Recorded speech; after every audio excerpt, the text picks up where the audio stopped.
mubazir. Hampir seluruh daerah di Bali saat ini mencoba mengembangkan potensi desanya melalui pengembangan desa wisata.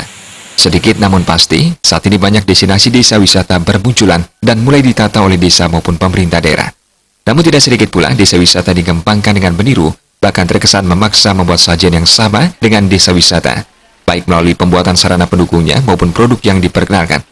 Anggota DPRD Buleleng Mangku Aryawan menilai pengembangan desa wisata yang meniru jenis wisata lain yang sudah ada tidak ada masalah. Namun hal tersebut dikhawatirkan hanya menjadi destinasi kunjungan wisata yang instan.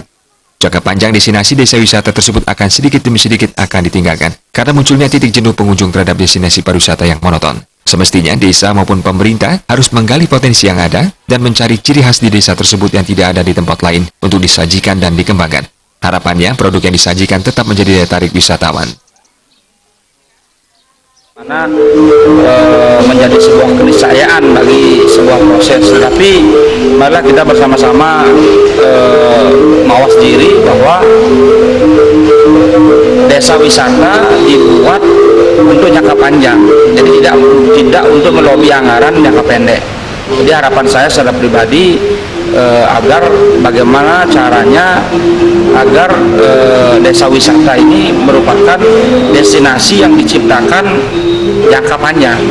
Jadi jangka panjang ini minimal mereka harus mempunyai histori yang jelas, daya tarik yang memang betul-betul menarik. Jadi desa wisata ini betul-betul memiliki sebuah kekhasan yang baik.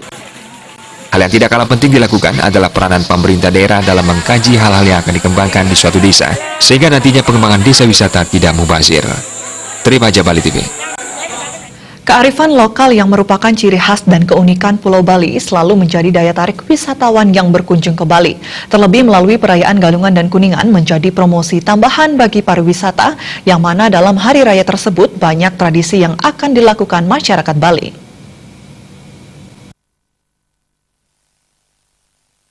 Sebagai masyarakat Hindu Bali, kearifan lokal yang sudah tertanam sejak zaman leluhur tentu perlu dipertahankan. Terlebih dalam perayaan Hari Raya Galungan dan Kuningan ini, merupakan momentum bagi masyarakat untuk terus melestarikan tradisi dan budaya yang ada. Kearifan lokal inilah yang dinilai menjadi daya tarik pariwisata Bali sejak dulu hingga sekarang. Seperti adanya penjor dalam setiap perayaan Hari Raya Galungan dan Kuningan, yang saat ini mulai mengalami perkembangan, namun tetap harus dipertahankan. Menurut pengamat pariwisata I Gusti Ngurah Anom Adiputra mengatakan, Bali sebagai salah satu pulau yang tidak memiliki kekayaan alam melimpah dan industri pabrik yang banyak, tentu sektor pariwisata selalu menjadi andalan dalam menopang perekonomian di Bali. Kearifan lokal ini yang menjadi daya tarik bagi wisatawan yang berkunjung, sehingga tak dapat dipungkiri perkembangan pariwisata saat ini semakin pesat. Kita sebagai masyarakat Bali, Hindu Bali khususnya, tentunya lokal genius itu perlu kita pertahankan. Ya, itulah sebagai daya tarik. Sebab kita Bali, kita kan tidak punya industri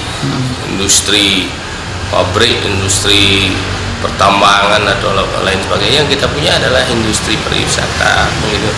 Industri pariwisata itu ya ini kita menggali atau menunjukkan melakukan hal-hal yang sifatnya menarik, unik, yang menciri khaskan tentang Bali gitu.